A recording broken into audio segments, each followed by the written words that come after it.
Assalamualaikum warahmatullahi wabarakatuh. Waalaikumsalam warahmatullahi wabarakatuh. Bismillahirrahmanirrahim. Al-Fatihah ala hadhihi niyyati wa ala kulli niyyatin salihah. Wa ila hadratin Nabi Muhammad sallallahu alaihi wasallam wa ala alihi wa azwajihi wa dhurriyyatihi wa ahli baitihi, khususan lil Imam mu'allif hadzal kitab Jalaluddin Al-Suyuti بصاحب الحاشية للإمام الصاوي ولجميع كل من يدرس في هذا المسجد المصعد في هذه الحلقة الفجرية رمضان، ولجميع المسلمين والمسلمات والمؤمنين والمؤمنات شيء لله لنا ولهم. الفاتحة. أعوذ بالله من الشيطان الرجيم. بسم الله الرحمن الرحيم.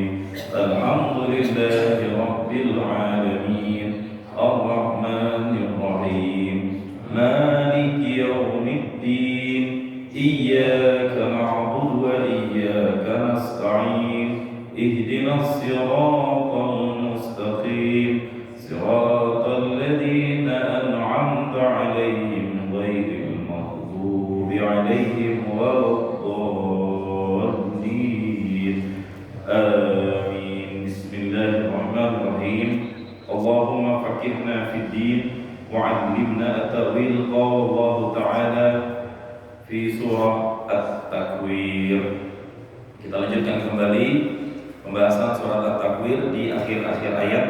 Nanti di pertengahan bila memungkinkan insyaallah kita akan masuk ke surat berikutnya, yakni surat Al-Infitar. Surah Al-Infitar. Baik, kita baca bersama-sama dari ayat yang ke-24. A'udzu billahi minasy syaithanir rajim. A'udzu billahi minasy syaithanir rajim. Wa ma huwa 'alal ghaibi bidanin wa ma huwa biqauli syaitanir rajim wa ma huwa biqauli syaitanir rajim fa aina tadhhabun in huwa illa dzikrun lil alamin. In huwa illa dzikrun lil alamin. Liman syaa'a minkum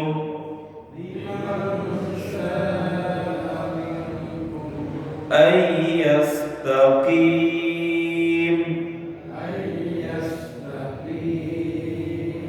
wa ma tasyauna illa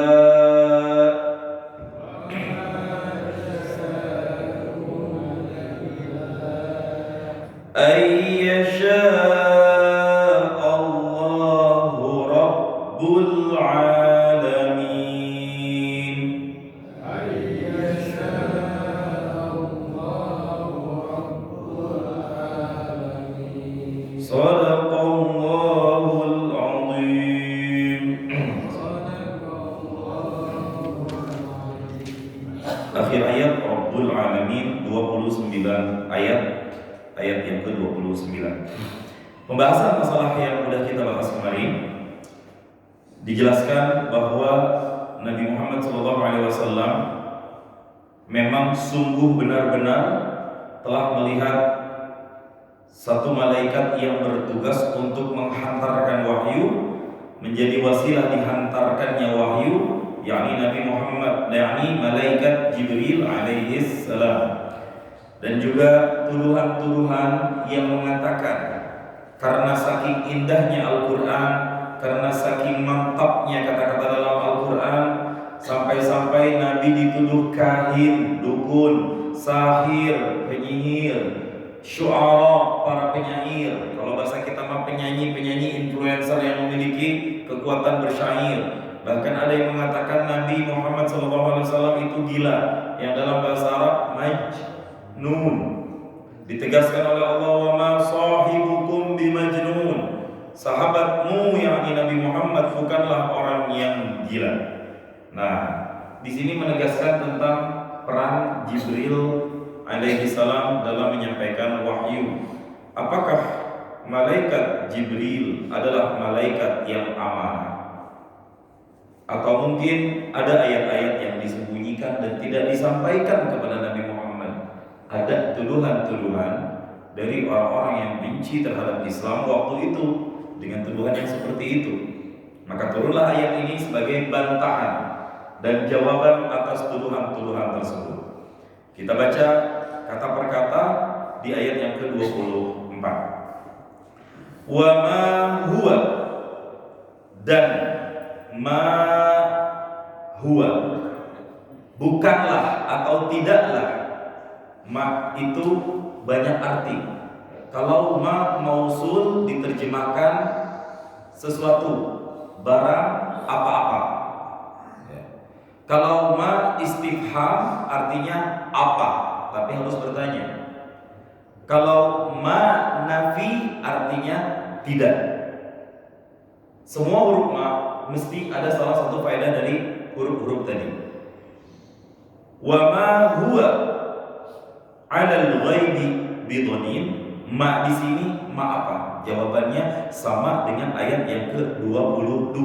Wa ma sahibukum bimajnun. Ma di sini berfaedah nafi yang artinya tidak, bukan sesuatu atau apa-apa. Berarti ketika diterjemahkan wa ma huwa, dan tidaklah. Nah, huwa, apa arti huwa? Dia. Ini kunci dasar kalau pengen belajar bahasa Arab, harus hafal 14 urutan dhamir. Kita pernah hafalin di madrasah itu. Huwa, huma, hum, hiya, huma, hunna, anta, antuma, antum, anti, antuma, antunna, ana, nahnu. 14. Huwa, dia, dianya harus laki-laki. Huma, dianya boleh laki-laki 2, boleh perempuan 2, boleh satu laki, boleh satu perempuan, yang penting 2. Huma, dia, 2 orang. Hum, mereka, merekanya harus laki-laki semua. Perempuan banyak, satu laki-laki, pakai yang hum. Perempuannya hiya, huma, hunna, itu perempuan semua. Hiya artinya dia, satu orang perempuan. Huma sama. Hunna, mereka banyak, berarti perempuannya lebih dari 3. Anta, antuma, antum, kamu satu orang laki-laki. Antuma, kamu 2 orang laki-laki. Antum, kalian banyak laki-laki. Anti, kamu satu orang perempuan. Antuma, kamu 2 orang perempuan. Antunna, kamu perempuan-perempuan yang banyak. Berarti nanti kalau bapak punya anak perempuan lebih dari 3, ya Pak Didik nih, tahu di rumah ada anak-anak perempuan semua, kita bisa dengan ucapan assalamualaikum kalau kita sudah tahu ya. Tapi kalau assalamualaikum gak apa-apa, kita menganggap bahwa ada malaikat-malaikat di dalam rumah tersebut yang insya Allah akan menjawab salam kita. Kalau kita udah tahu satu orang yang ada di depan kita, salamnya boleh assalamualaikum. Kita juga begitu kan salam ke Nabi di punten dalam bacaan rawi, assalamualaikum, bukan assalamualaikum. Terjemah warahmatullahi wabarakatuh, begitu juga. Kalau kita tahu satu orang, assalamualaikum, waalaikumsalam. Nah, kalau orang yang banyak, assalamualaikum. Kalau kita nggak tahu, pakai yang jamaah, assalamualaikum. Nah, wa ma huwa, dan bukanlah dia. Dia ini siapa nih? Nah, ini kan pertanyaan. Wa ma huwa di dalam Al-Qur'an dia doang disebutnya. Kita nggak tahu nih dia nih 2 nih, Jibril atau Muhammad. Bisa jadi karena ini lagi ngebahas antara Nabi Muhammad dengan malaikat Jibril. Di dalam tafsir dijelaskan wa ma huwa, dan bukanlah atau tidaklah dia, yakni Muhammad. Nah, yang dimaksud Nabi Muhammad SAW alal ghaibi, untuk menjelaskan segala sesuatu yang gaib. Ya.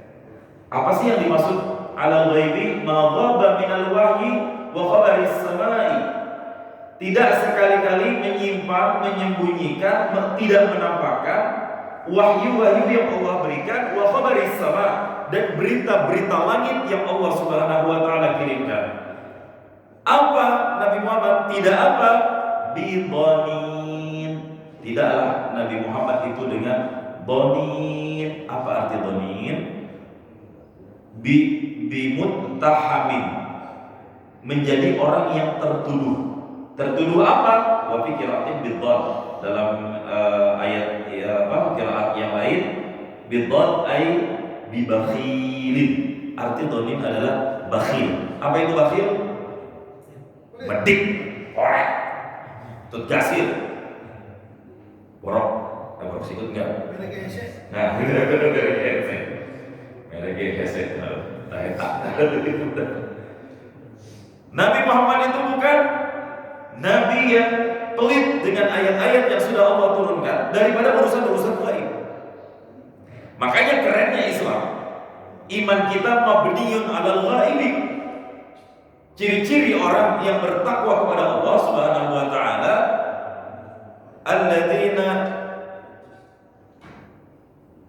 alladzina yu'minuna. Tuh, itu dulu. Ya. Orang-orang yang bertakwa kepada Allah, syarat mutlak dasarnya adalah yu'minuna bil ghaib. Beriman dengan sesuatu yang gaib, tidak dijangkau oleh panca indera, mutlak. Ya. Ini syarat pertama untuk masuk Islam dan menyempurnakan keislaman kita. Artinya apa? Kalau kita tidak beriman dengan hari kiamat yang dijelaskan di sini, tidak beriman dengan proses penyampaian nuzulul Quran, turunnya Al-Quran, maka iman kita tidak sempurna, bahkan tidak dianggap beriman. Alhamdulillah. Kemudian wa yuqimunas shalah, mendirikan salat. Apalagi tadi Masya Allah Ustaz Mudhafi membawa surat Al-Mu'minun. Qad aflahal mu'minun, sungguh, benar-benar sungguh telah beruntung orang-orang yang beriman. Siapa mereka? Alladzina hum fi salatihim, mereka yang dalam salatnya khusyuk. Itu ciri-ciri beriman yang kedua. Jadi orang-orang yang beriman, Pak, kalau lagi salat dia salatnya khusyuk. Apa arti khusyuk? Tunduk, merasa rendah dan merasa hina di hadapan Allah Subhanahu wa taala. Artinya ketika dia sudah Allahu Akbar, enggak ada lagi yang ada di pikiran dia. Maka segala sesuatu yang berpotensi mengganggu kekhusyuan sholat kita, singkirkan. Yang paling sering dan paling saya enak banget, gedek juga Pak, punten. Ini barangkali Bapak bisa ajarkan ke orang-orang. Ada orang yang sholat bawa HP, seperti saya, nggak masalah. Yang jadi masalah sebelum takbiratul ihram dia lupa silent. Apa arti silent? Hening. Iyyaka na'budu wa iyyaka nasta'in. HP-nya bunyi, mana nada deringnya? Lagu Cinta Satu Malam. Jadi orang semua pada nggak diangkat-angkat sama dia, nggak dimati-matiin sama dia. Akhirnya jamaah terpecah konsentrasinya. Terus ditelepon sama orang lain, berdering tuh HP. Habis lagu Cinta Satu Malam, lagu yang kedua lagi berdering. Kalau cinta sudah membara, kan hati pengen ikut, aha gitu kan. Sedangkan kita lagi fokus mendengar bacaan imam. Gimana mau khusyuk di situ? Nah, terus gimana Pak Ustaz kalau HP berdering? Matiin.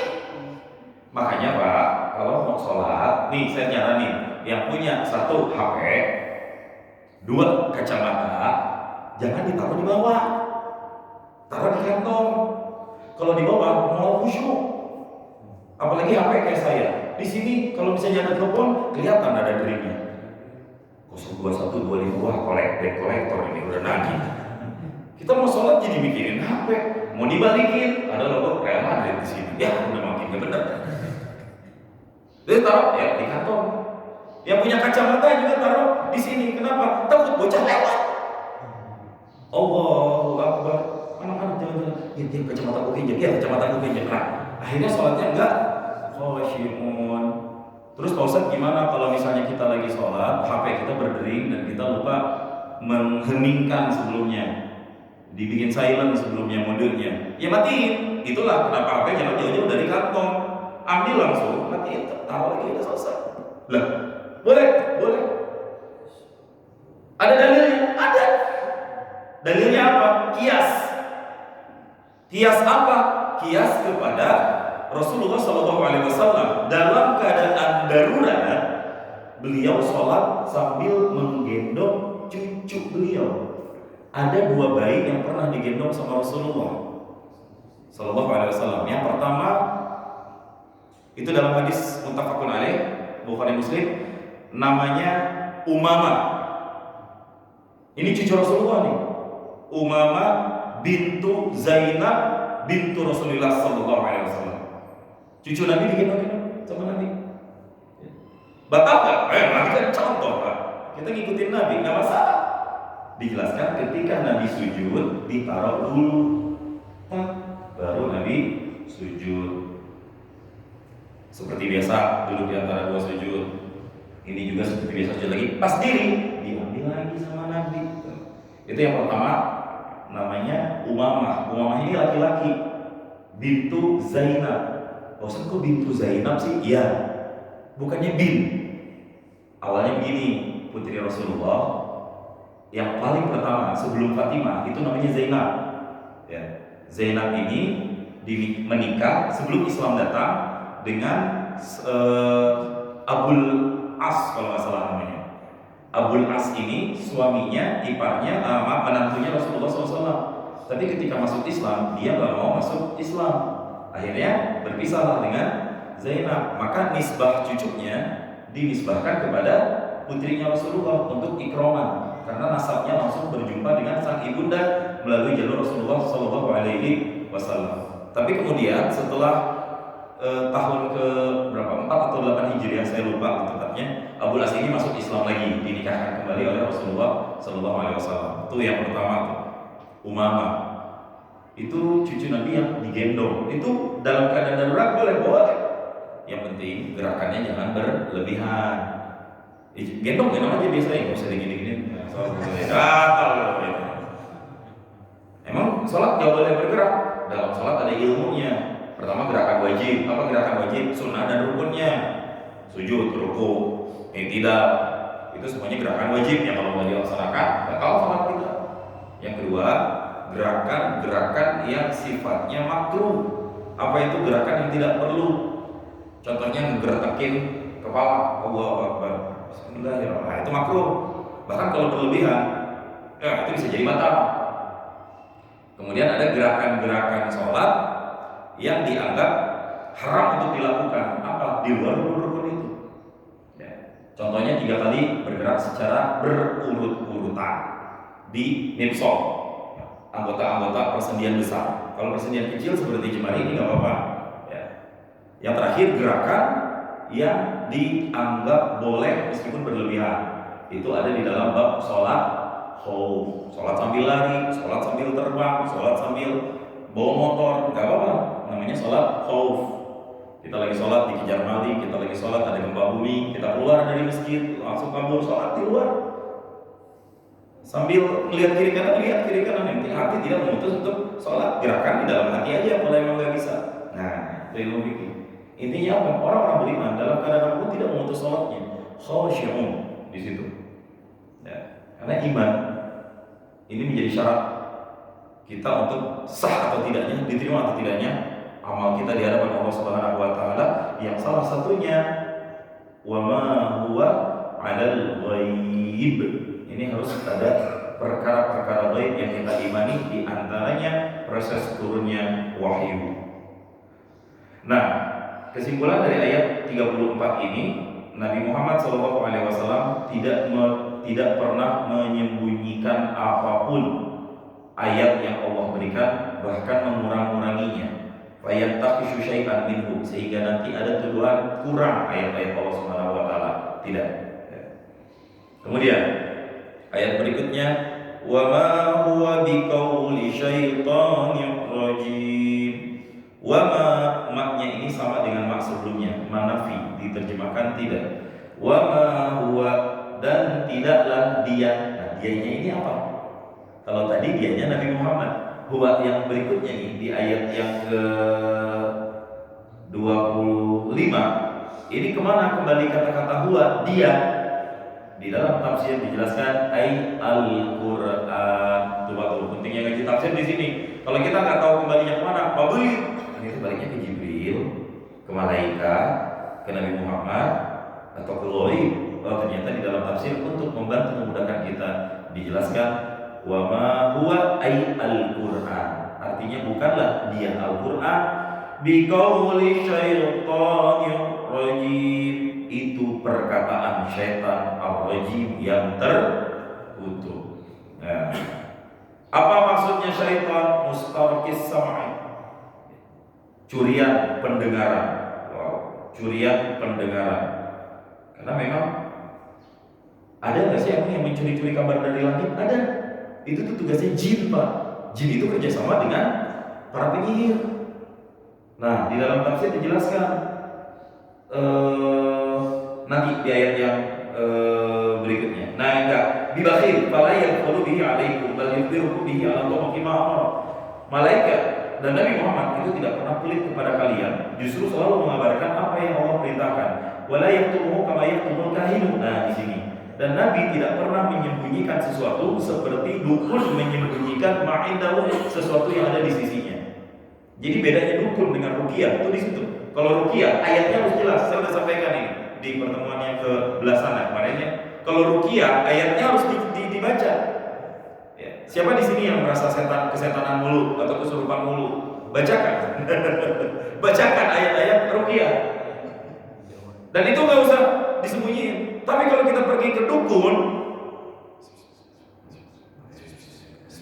nah itu tuh tanda-tanda. Yang temu ada mantra atau bacaan yang disembunyikan olehnya. Tapi ruqyah jelas bacaannya. Maka kalau bisa orang yang diruqyahkan ikut membaca. Nah, itu pesan dari ayat yang ke-25. Bukan curian setan. Artinya jangan-jangan setan lagi nyolong nitip berita lagi ke Nabi Muhammad yang tadi ayat Al-Qur'an jadi ayat syaitan. Tidak. Wa ma huwa biqauli syaitanir rajim. Al-Quran ini kalau Allah bukan perkataan syaitan. Waliyadzubillah. Ayat yang ke-26. Fa aina tadhhabun? Jika kalian sudah mengetahui bahwa Al-Quran ini diturunkan dengan kebenaran dan kalian tidak lagi bisa menghindar dengan keindahan ayat-ayatnya, dengan keindahan sajaknya, dengan keindahan maknanya, dengan kemukjizatan kandungan yang ada di dalamnya, dan kalian sudah terkunci dan tidak bisa membantah, bahkan membuat satu ayat atau satu surat pun yang menandingi Al-Quran, fa aina tadhhabun? Lantas kemana kalian akan pergi? Nah, fa aina tadhhabun? Maka kemana kalian akan pergi? Apa maksudnya di sini? Maka kemana kalian akan pergi? Fa bi ayyi tariqin taslukuna? Di jalan mana yang akan kau tempuh? Fi inkarikumul Qur'ana, dalam ingkarnya kalian terhadap Al-Quran, wa in radakum anhu, dan berpalingnya kalian dari Al-Quran. Orang kalau udah nggak bisa ngelak lagi, kita pasti ayo mau apa lagi lo, ayo mau kemana, ayo. Kalau orang udah kegep kayak gitu, Allah juga nyindir mereka yang udah kalah berdebat dengan Al-Quran, tidak bisa membantah bukti-bukti yang ada di Al-Quran. Allah sindir balik, baik dan tadhabun, mau kemana lu sekarang? Mau membantah Al-Quran? Dia bukan perkataan syaitan, dia bukan sesuatu yang dicuri-curi oleh jin, setan dan lain sebagainya. Dia tidak pernah disembunyikan dan selalu amanah dalam proses penyampaiannya, apalagi akan kalian dustakan. Nah, ini maksudnya sindiran. Fa aina tadhhabun? In huwa, ayat yang ke-27, in huwa illa dzikrul lil alamin. In, apa arti in di sini? In ini bukan berarti jika, tapi bermakna maknya adalah manafi. In tidaklah huwa dianya Al-Quran illa kecuali zikrun, sebagai zikir. Al-Quran ini adalah zikir. Berarti Bapak semuanya ngaji Al-Quran secara tidak langsung Bapak sedang berzikir kepada Allah. Bahkan wirid terbaik menurut saya, satu ngaji nuntut ilmu, yang kedua satu baca Al-Quran, yang kedua ngaji nuntut ilmu. Itu zikir. Nah, di sini diterangkan apa yang dimaksud zikir di sini. Al-Quran itu adalah zikir. Di dalam tafsir dijelaskan izatun ay mau'izah. Idza tas'al ma huwa al-Qur'an yani mau'izah. Al-Qur'an ini berisi nasihat-nasihat, petunjuk-petunjuk lil alamin, bagi semesta. Apa yang dimaksud semesta di sini? Dua, al-insu wal jinnu, manusia dan jin. Ini berarti jin juga diberikan akal. Kemarin saya baca postingan di Facebook, bisakah manusia menikah dengan jin? Ada yang mengatakan bisa, karena sama-sama mukhatab. Nih, mukhatab itu dibebankan syariat. Jin diperintahkan untuk wa ma khalaqtul jinna wal insa illa liya'budun. Perintahnya untuk beribadah kepada Allah. Enggak mungkin Allah memerintahkan sesuatu yang tidak punya akal untuk beribadah. Artinya ada potensi antara manusia dan jin bisa menikah, tapi pernikahan ini haram hukumnya. Pernikahan ini sekali lagi haram hukumnya. Bahkan orang yang mimpi basah ketika kerasukan jin itu dia dianggap junub. Ya, sekali lagi orang yang mimpi basah karena kerasukan jin itu boleh jadi dianggap junub. Nah, itu pembahasan panjang di dalam kitab fikih justru Pak dibahas masalah itu. Ya. Karena apa? Ada banyak orang yang berteman dengan jin, bahkan dia sendiri jin bener. Itu hati-hati Pak. Ya, jangan sampailah kita berurusan dengan sesuatu yang bukan khitahnya yang ada di alam kita. Ya. Kita tahu di sini kalian pernah nikah sama jin. Nanti boleh share pengalaman seperti apa. Tapi itu dipastikan haram dalam fikih. Ya. Karena di dalam surat Ar-Rum dijelaskan bahwa kami menciptakan kalian azwaja, pasangannya manusia, pasangannya ya manusia, jangan jin lagi. Nah, itu. Nah, cuma yang jadi masalah kita jangan kawin sama jin, diri kita sendiri, karena jadi setan sebenarnya. Alhamdulillah. Nah, Al-Quran adalah zikrun, zikir. Zikir ini buat siapa? Buat jin, buat manusia. Tapi apakah semua jin, apakah semua manusia akan menerima arti, makna, dan beriman dengan Al-Quranul Karim? Ayat penutup. Liman syaa minkum, bagi orang-orang yang dikehendaki minkum dari kalian, badal minal alamin bi'adatil jar, dengan mengulang huruf jar, minkum, dari kalian semuanya, ayyastaqim, agar dia berada di jalan yang lurus. Dengan cara apa berada di jalan yang lurus? Bittiba'il haqqi, dengan mengikuti sesuatu yang hak. Ayyastaqim artinya jalan yang lurus. Orang yang ini istaqim ini berasal dari kata-kata istaqomah. Masdarnya istiqomah. Tahu arti istiqomah apa? Istri 3 ngontrak rumah. Istiqomah, semua bahasa Arab yang ada huruf alif, sin dan ta, itu ada makna at-talab, menuntut di situ. Orang yang teguh di jalan agama, teguh di jalan syariat, tidak ke kiri, tidak ke kanan, itu dia disebut istiqomah. Artinya dia terus dituntut untuk berada di rel dan di jalan yang benar, tidak belok ke kiri, tidak belok ke kanan. Artinya apa di dalam ayat ini? Orang-orang yang istiqomah, dia berarti berada di jalan yang lurus. Ihdinas siratal mustaqim.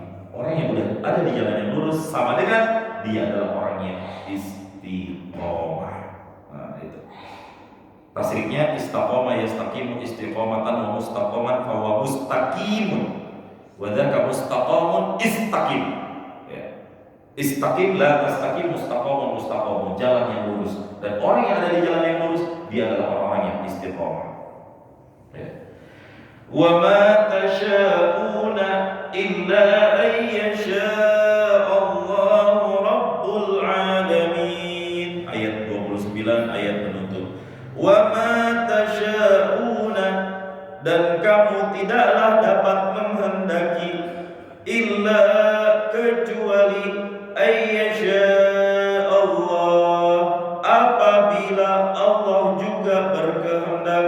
Allah yang mana? Allah yang Rabbul Alamin, Allah Maha Penggenggam alam semesta. Artinya apa? Walau udah dikasih tahu tanda-tanda kiamat di surat sebelumnya, bahkan di surat ini dan di surat berikutnya, tetap aja ujung-ujungnya ada orang yang tidak beriman kepada Allah. Kenapa? Karena memang Allah tidak menghendaki iman masuk ke dalam hatinya. Makanya innaka la tahdi man ahbabta, sesungguhnya engkau wahai Muhammad tidak dapat memberikan hidayah kepada orang-orang yang engkau cintai. Artinya apa? Tetap kalau Allah mau redo, dia akan tetap dalam keadaan yang seperti itu. Masya Allah. Nah, ini jadi pelajaran buat kita semuanya agar kita selalu istiqomah di jalan yang benar, di jalan yang lurus, di jalan yang Allah Subhanahu wa taala ridhoi. Insya Allah kita berharap seperti itu. Baik. Alhamdulillah khatam di surah At-Takwir.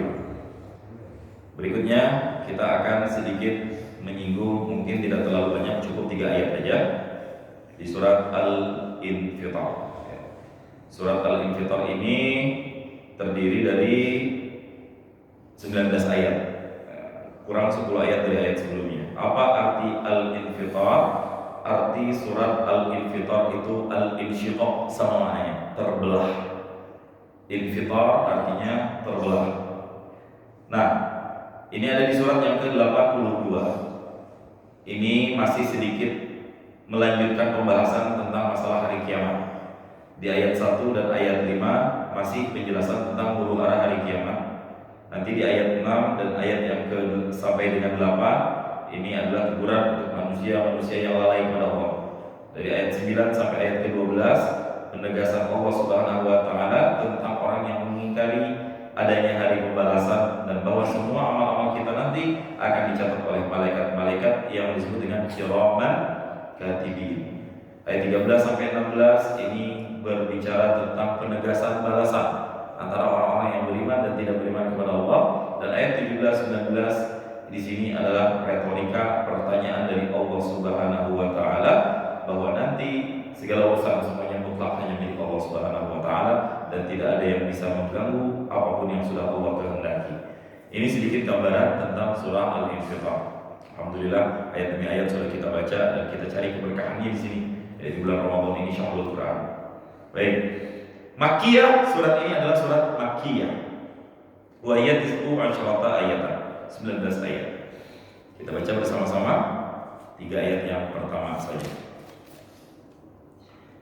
Bismillahirrahmanirrahim.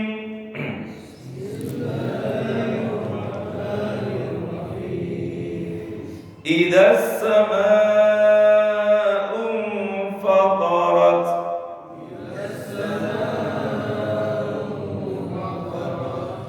Wa idzal kawakibu tatarat. Idzal kawakibu tatarat. Wa idzal biharu fujirat. Wa idzal biharu fujirat. Surat Al-Infitar. Di dalam tafsir dijelaskan munasabatuha lima qablaha. Kaitan surat ini dengan yang sebelumnya, wa ma ba'daha, dan yang setelahnya zahiratun itu jelas. Kenapa? Li'anna kullan, karena tiap-tiap dari semua surat ini muta'allaqun bi yaumil qiyamati, itu kaitannya dengan hari kiamat. Allah memulai di ayat pertama dengan syarat idzas samaa'u fatarat, apabila langit infatarat. Kalau bacanya enggak diwasal infatarat, tapi kalau diwasal idzas samaa'u fatarat, tapi kalau tidak diwasal idzas samaa'u infatarat. Saya nggak pakai tajwidnya, ini bahasa Arabnya, bahasa kata per kata. Apa arti infatarat? Insyaqqat, apabila nanti di yaumil qiyamah langit itu terbelah. Ini gambaran pertama, langit terbelah. Pak Ustaz, ini maksudnya apa ya langit? Kok bisa terbelah seperti ini? Kenapa gitu? Hari kiamat dimulai ketika ditiupkan sangkakala itu diawali dengan, ini pas huru hara ya, pas huru hara kiamat itu diawali dengan terbelahnya langit. Nah, di dalam dijelaskan. Ini kayaknya ilmu arsitek juga dibahas di sini sedikit. Annal murada, i'lam, ketahuilah olehmu bahwa sesungguhnya maksud bihadihil ayati, dengan ayat-ayat ini, itu bayan takhribil alami, itu penjelasan ketika hancurnya alam semesta nanti, wa fana'id dunya, dan ketika hilangnya fananya dunia ini nanti pada hari kiamat. Wa dzalika anna as-samaa'a kasaqfi, itu sebagai percontohan bahwa langit itu seperti atap. Langit seperti atap. Wal ardu kal bina'i, bumi ini seperti bangunannya. Wa man arada takhriba darin, siapapun yang ingin menghancurkan suatu rumah, fa innahu yabda'u awwalan bi takhribis saqfi, maka tugas dia memulai terlebih dahulu bi takhribis saqfi, dengan menghancurkan, meruntuhkan atapnya. Tsumma yazamu bi takhribis sama'i intitharul kawakibi. Kemudian ini bisa dipahami bahwa ketika langit sudah Allah hancurkan, Allah belah, pasti segala planet dan tata surya ini akan bertebaran hancur lebur semuanya. Summa ba'da takhribis sama'i, kemudian setelah runtuhnya, terbelahnya dan hancurnya langit wal kawakib dan planet-planet, yakhru kullu ma 'ala wajhil ardi, pasti segala yang ada di permukaan tanah ini pun akan ikut hancur, minal bihari, daripada laut-laut. Summa ba'da dzalika takhrubul ardu allati fiha al-amwat, kemudian setelah itu juga nanti akan hancur tanah-tanah yang di dalamnya ada banyak orang-orang yang sudah mati sebelumnya. Ya. Bahkan di ayat yang keempat nanti orang yang mati kuburan muter, dari mayat di bawah jadi naik ke atas. Nah, itu nanti semua akan ditampilkan oleh Allah Subhanahu wa taala. Ayat yang pertama. Ketika langit dibelah oleh Allah Subhanahu wa taala, kita jangan lihat langit yang di atas ya Pak ya. Ini langit ini antara satu dengan langit yang lainnya kemarin berapa puluh tahun cahaya jaraknya. Kita baru satu langit aja kita nggak mungkin bisa untuk menembusnya. Ayat yang kedua, wa idzal kawakibum tatarat, wa idzal kawakibu, dan apabila kawakib, bintang-bintang, intatarat, jatuh, hancur lebur, berserakan. Jadi ini gambaran huru hara hari kiamat. Al-Quran memberikan bahasa kiasan aja. Yang pertama, langit terbelah. Yang kedua, bintang sudah hancur dari garis edarnya, nggak lagi berjalan sesuai dengan garis edarnya. Nah, ayat yang ketiga, wa idal biharu fujirat, dan jika al-bihar, kemarin kita udah nemuin ayat-ayat tentang al-bihar. Apa arti bihar? Di ayat ke berapa tuh kemarin ada kata-kata al-bihar. Wal jibala wa idzal nusyur wa idzal wuhush usirat wa idzal biharu sujirat. Surat At-Takwir ayat yang ke-6. Ada kata-kata bihar. Di sini diulangi lagi oleh Allah, wa idzal biharu, dan apabila bihar itu fujirat, diluapkan, dipancarkan, airnya ditumpahkan oleh Allah Subhanahu wa taala. Apa itu bihar? Jamak dari bahrun. Apa arti bahrun? Laut. Kalau bahrun satu lautan. Kalau dua lautannya bahrain.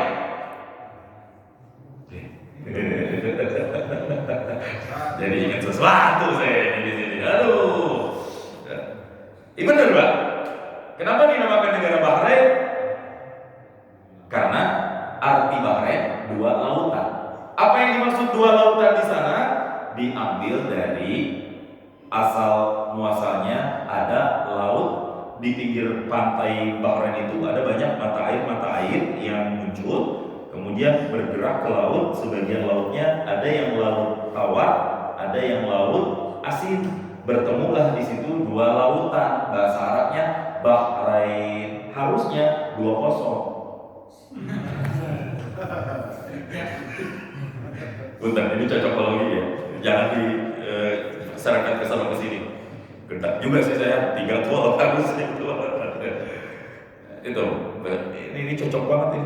Kita belum bahas masalah timnas ini. Ya, alhamdulillah ada hari bahagia sedikit buat bangsa Indonesia hari ini ya. Wa idzal biharu, dan apabila laut-lautan fujirat, diluapkan airnya oleh Allah Subhanahu wa taala. Alhamdulillah, insyaallah. Itu gambaran nanti pada hari kiamat, insyaallah. Lanjut. Wa idzal quburu bu'thirat, dan apabila kubur itu jamak dari qabrun. Bahasa Indonesianya kubur.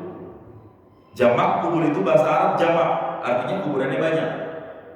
Wa idzal quburu, dan apabila kuburan itu bu'sirat, dibongkar.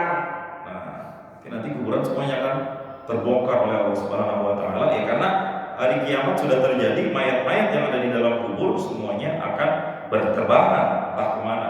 Di dalam tafsir dijelaskan, maka nafi batinil ardi zahiran ala wajhiha, semua yang ada di dalam perut tanah, perut bumi, zahiran akan naik ke permukaannya. Itu gambaran hari kiamat. Nah, jawabnya di sini Pak. Kemarin di surat At-Takwir jawabnya di ayat yang ke-14. Apabila ini, jika ini. Apa jawabnya kemarin di ayat yang ke-14? Alimat nafsum ma ahdarat, semua jiwa akan mengetahui apa yang pernah mereka perbuat. Sama persis maknanya di sini. Ayat yang kelima, saya bacakan. Alimat nafsum ma qaddamat wa akharat. Mirip ya. Kalau ayat yang kemarin, alimat nafsum ma ahdarat. Ayat ini alimat nafsum ma qaddamat wa akharat. Alimat nafsun, akan mengetahui jiwa-jiwa, setiap jiwa nanti akan mengetahui ma qaddamat, apa yang telah mereka lakukan, wa akharat, dan apa yang akan dilalaikannya nanti. Masya Allah. Nah, ini sedikit gambaran ayat 1 sampai dengan ayat 5 tentang masalah hari kiamat. Ini huru hara gambaran tentang hari kiamat itu seperti ini. Semuanya yang ada di sisi kita akan hancur nanti semuanya pada hari kiamat. Dan sekali lagi kita berdoa mudah-mudahan tidak merasakan huru hara hari kiamat ini. Anak cucu-cucu kita biar juga jangan merasakan. Dan ciri-ciri orang yang tidak merasakan, yaitulah orang-orang yang beriman. Karena nanti kita akan dicabut nyawanya terlebih dahulu oleh Allah Subhanahu wa taala, seperti Allah mencabut nyawanya istri Firaun ketika sudah ketahuan bahwa dia beriman kepada Allah, disalib, diikat di tiang, dijemur di waktu yang cukup lama, di bawah terik, dan minta sama Allah, ibni baitan li, ya Allah, saya lupa itu di surat apa, bangunkan untukku baitan, istana nanti di jannah Allah Subhanahu wa taala. Dan Allah wujudkan doanya seketika itu juga. Allah cabut nyawanya, baru dilempar dengan batu oleh Haman, atek-ateknya.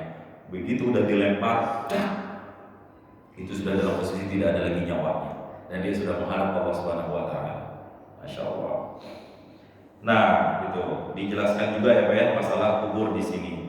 Jadi nanti semuanya pada hari kiamat, hari pembalasan alimat nafsun, kita akan tahu amal-amal kita seperti apa, ya, yang udah dilakukan ataupun yang berpotensi akan dilakukan tapi belum sempat karena keburu kiamat. Ya. Pak Ustadz, ini kan kita tahu amal-amal kita, tahunya secara detail apa secara global. Di dalam tafsir dijelaskan ilman tafsiliyah, secara detail, amal per amal. Langkah kita dari rumah ke masjid, di masjid kita ngapain aja, pulang dari rumah, apa kata yang udah pernah kita ucapkan, apa rencana, bagaimana, bahkan mungkin handphone kita akan jadi saksi nanti, mana aja yang di-touch, disentuh, tafsil, hal paling mendetail kita akan review semuanya. Wa ila fal ilmul ijmali hasala lahu indal mauti. Bahkan ketika kita di dalam kubur, amal-amal kita secara global itu udah ketahuan hasilnya. Apa sih maksudnya amal-amal kita? Hina yarakul maq'adihi minal jannati aw inna, dia udah tahu nih entar bakal masuk surga atau bakal masuk neraka. Di kubur udah Allah tunjukkan, tapi dia belum di surga, tapi dia belum di neraka, dia masih di kubur, tapi dia udah tahu nih nanti kalau dibangkitkan lagi oleh Allah pasca hari kiamat, huru-haranya terjadi, dia bakal masuk ke surga atau dia bakal masuk ke neraka. Wa'lam anal insana ya'lamu ma qaddamahu min khairin wa syarrin idza mautihi ilman ijmaliyan. Semua orang yang ketika sudah mati Pak, dia langsung yang dipikirkan olehnya adalah amal-amal yang pernah dia lakukan selama hidupnya secara global. Dia tahu semua amal-amalnya. Faya'lamu annahu min ahli sa'adati aw syaqwah. Dia tahu apakah dia termasuk orang-orang yang ahli sa'adah.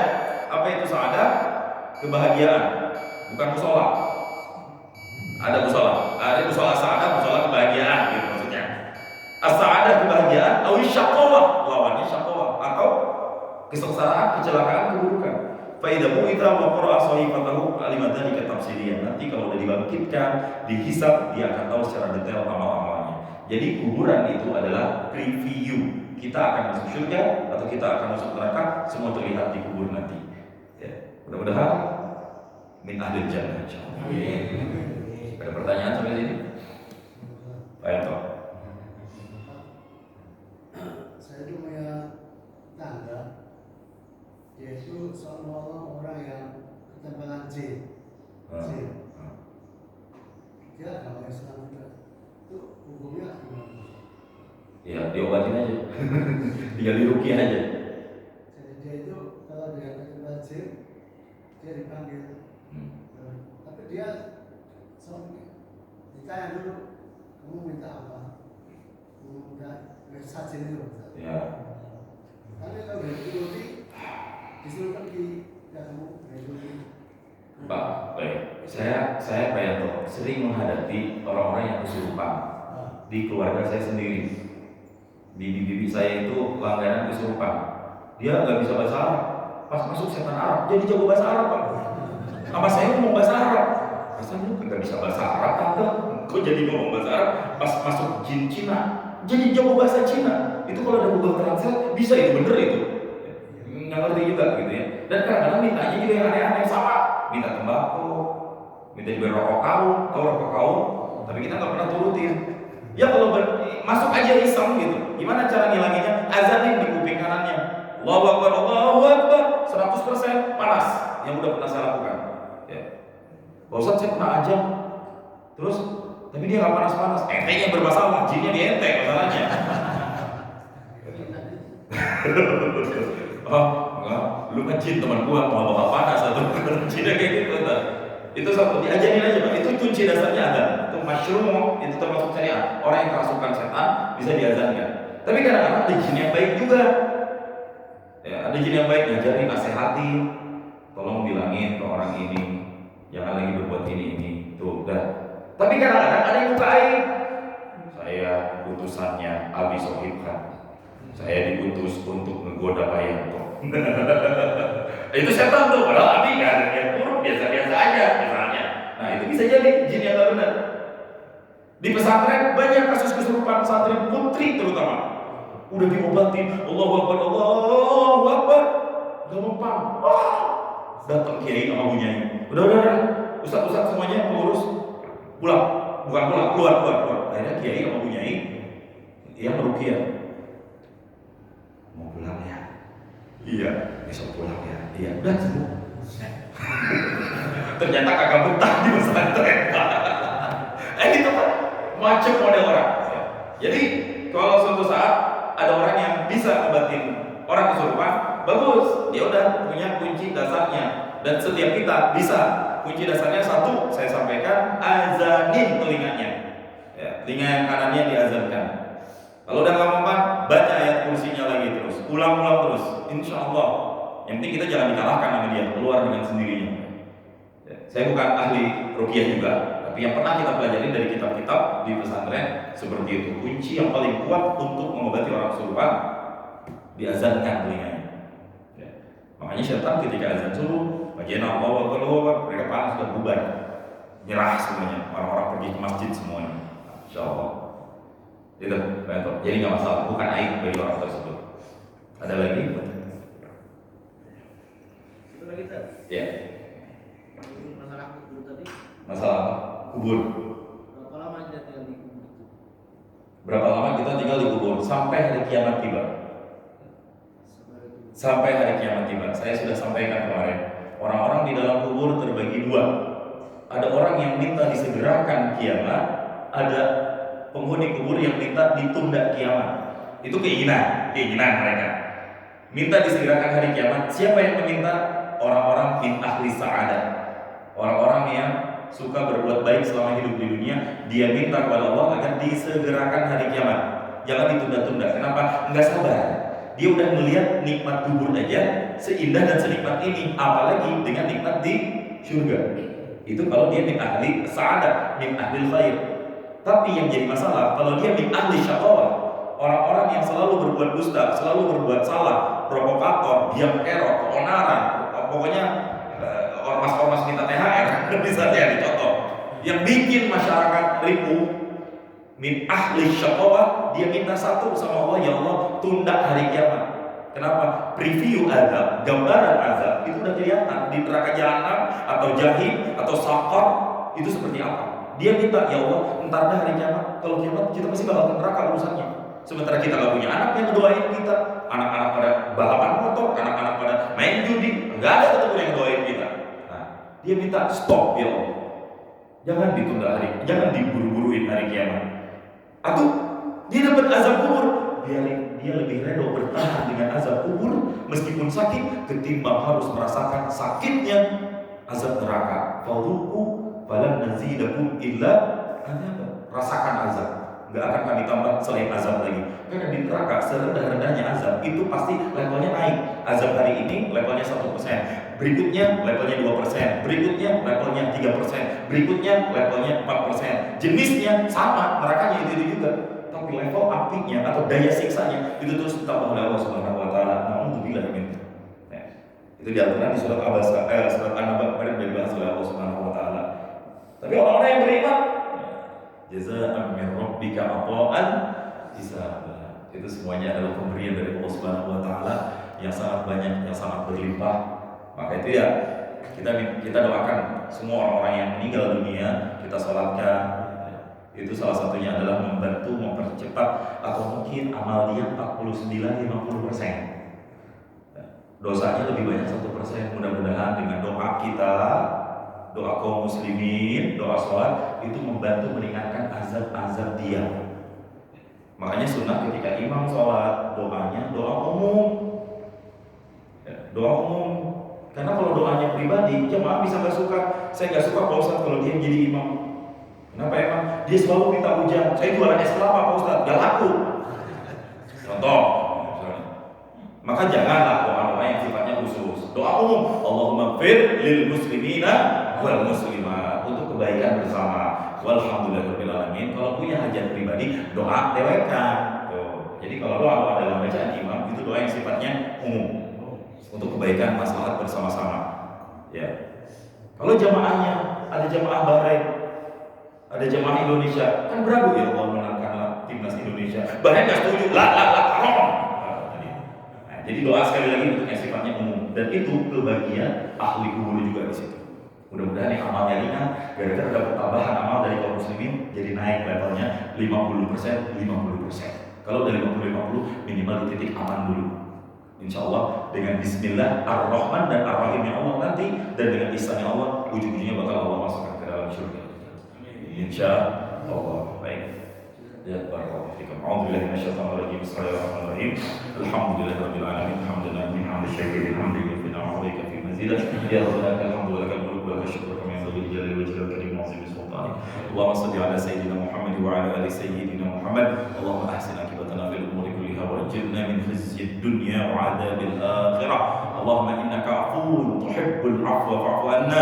Allahumma arzuqna lailatal qadar fi hadha syahri Ramadan waj'al hadha Ramadan خيرا من حياتنا يا الله واستجب كل دعائنا فإن دعوة الصائم مستجاب ودعوة المظلوم مستجاب. اللهم حسن أخلاقنا وثبت قلوبنا على دينك وطاعتك وأعنا على ذكرك وشكرك وحسن عبادتك. ربنا تقبل إنك أنت التواب الرحيم وتب علينا يا الله إنك أنت التواب الرحيم. ربنا آتنا في الدنيا حسنة وفي الآخرة حسنة وقنا عذاب النار. وصلى الله على سيدنا محمد وعلى آله وصحبه وبارك وسلم. فسبحان ربك رب العزة عما يصفون والسلام على المرسلين والحمد لله رب العالمين. سبحانك اللهم وبحمدك أشهد أن لا إله إلا أنت أستغفرك وأتوب إليك. ثم السلام عليكم ورحمة الله وبركاته.